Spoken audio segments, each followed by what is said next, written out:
Hey gang, Will here from the Ashland Fly Shop with a fishing report for you for about mid-April, April 18th, something like that. So we're gonna give you a roundup of what we're seeing around the region and what we can look forward to and what's happening now. So away we go.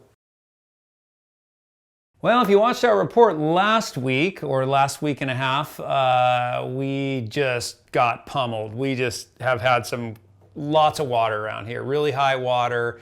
You know, we haven't seen that for a little while, but we had a really good scouring of the Rogue. The Rogue really popped up, and everything's kind of settling, coming back down now. Although there still is a lot of snowpack up there. So we're going to start talking about the Rogue here and the Holy Water section.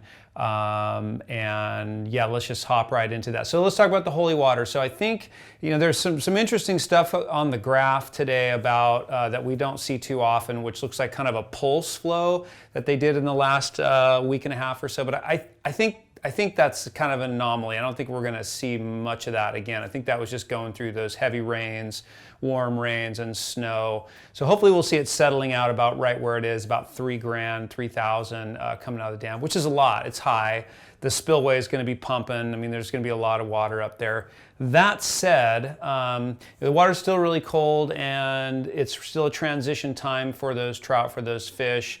There's probably some spawning activity wrapping up there, and so there could be some hungry fish coming off the beds and stuff.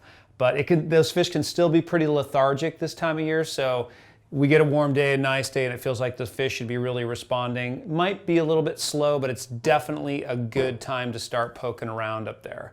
I would be swinging streamers up there. I'd have my trout spay rod up there, and I'd be swinging streamers on various sink tip sizes, you know, maybe midway down the Holy Water section or even in the lower end, and see if we could find somebody there, because they're gonna start getting aggressive. We're probably gonna see a water temp increase slowly as you know, the weather patterns change and it gets a little bit warmer, and that's gonna trigger those fish into starting to look more for food and coming out of the sort of hibernation. So Holy Water, I think that upper stretch is a pretty darn good bet right now. And if we go into the Rogue, I guess what I would say as a steelheader is we're in mid-April. I'm sure there's some late fish up there. You know, I would really concentrate efforts around the hatchery and really try to just leave the wild fish alone at this point. They really are, you know, going to be in full spawning mode. We've seen a couple of pics of wild fish lately. They're dark. They're just like, they're ready to be on their beds. Their journey is over. Like, I would just say, let's just do our part to let those fish have their time. It just feels like we've had some big water. So, you know, I'm sure they've, you know, had a hard time keeping their reds and stuff. So it's time to just let them spawn and let them make the next generation. If you're fishing right below the hatchery, you got a good chance at maybe some hatchery fish there. And I think that would be the extent of what I would suggest. But the flows are about 3,000 out of the dam. It's fairly realistic to fish in that first, you know, half mile or so below the dam on the Rogue. So down at Dodge, it's like 5,000. I mean, down lower is still quite a bit of water in the Rogue. So I think we're kind of wrapped up on that for the season. Trout is what we're talking about, and Stillwater I think is really going to be where it's at. We had a good report from a friend last night at the Rogue Fly Fishers meeting about Agency Lake and some of that Klamath Lake area. And I think that's probably going to be some of the first stuff that's really going to be good. You know, it's a lot of spring fed, so it's a lot of controlled temperatures up there as far as not a huge wavering of temps. So there's some good water to fish up there. Some even lower elevation lakes, smaller lakes, I think still got a lot of ice in them. They're fairly locked up. That's going to change quickly here in the next couple weeks, and I think that fishing is going to just go, it's going to be really good. So I'd be looking at Hyatt Lake, Howard Prairie, Klamath, Agency. I'd really start poking around over there. We have a guide, Paul McDonald, great local guide who fishes Klamath and Agency, and I think that's a really good bet if you want to do an early season kind of guided stillwater trout thing. It'd be a really good bet. But that still water fishing, what is open and available to be fished, I think is going to be really good. Fish cruising the shallows, looking for bugs, you know, emerging nymphs, leeches, things like that. It could be some very good fishing. So out of our region, if you're looking for fishing, I would be looking at those mid-elevation lakes to be a pretty good bet.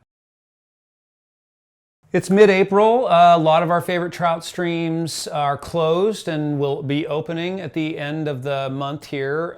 Some unique regulations that we have in Oregon, but if we look into NorCal, which is where we like to do a lot of early mid-season trout fishing, we've got a couple openers we're looking at there.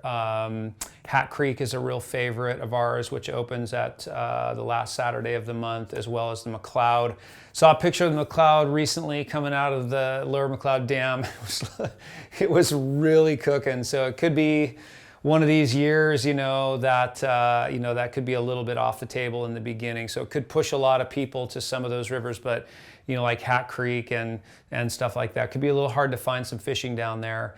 The Upper Sac, I know, has been giving up some really nice fish lately in high water. It's a little hard to fish it in high water. It's kind of big nymphing, but boy, you can really find some nice fish down there. But it's really gonna be all over with snow melt, you know, warmer temps. So we'll keep you in the loop as much as we can there, but it's worth trying to get some up to the minute information if you're heading to those NorCal rivers in the next couple weeks, a few weeks, but we'll be talking about that quite a bit. In Oregon, we have some unique openings. We have some stuff that opens like the Wood River will open on the last Saturday in April, but then like the Williamson will open the 22nd of May. So we've got some of those kind of unique openers, and then we have stuff that's open all year. So we'll keep you in the loop on some of that stuff, but we're looking forward to seeing that river open. And yeah, we're really excited about getting some trout fishing, and it's all coming into focus. It's hard to really put your finger on exactly what to do, but it's all coming into focus. So all reports will really be based on what's coming up and what's available in the next few weeks here as we really get into that fishing. So that's what we're looking at right now. You know, not a ton of fishing available like we'll see in the fall, you know, with just lots of stuff in play, but really you kind of gotta search for it a little bit now. But we'll keep you in the loop, and we're aware of that. We'll keep you in the loop on all these rivers and what we're facing with high flows and stuff like that, and we'll keep a good look at it because it's, you know, we're doing it too. We're out there looking for the better fishing. So keep in touch. We're gonna be running a salmon fly preview as well in the next week or two here, a big preview of what to expect for this year's salmon fly hatch. So tune in for that, and we'll see you next time. Thanks so much.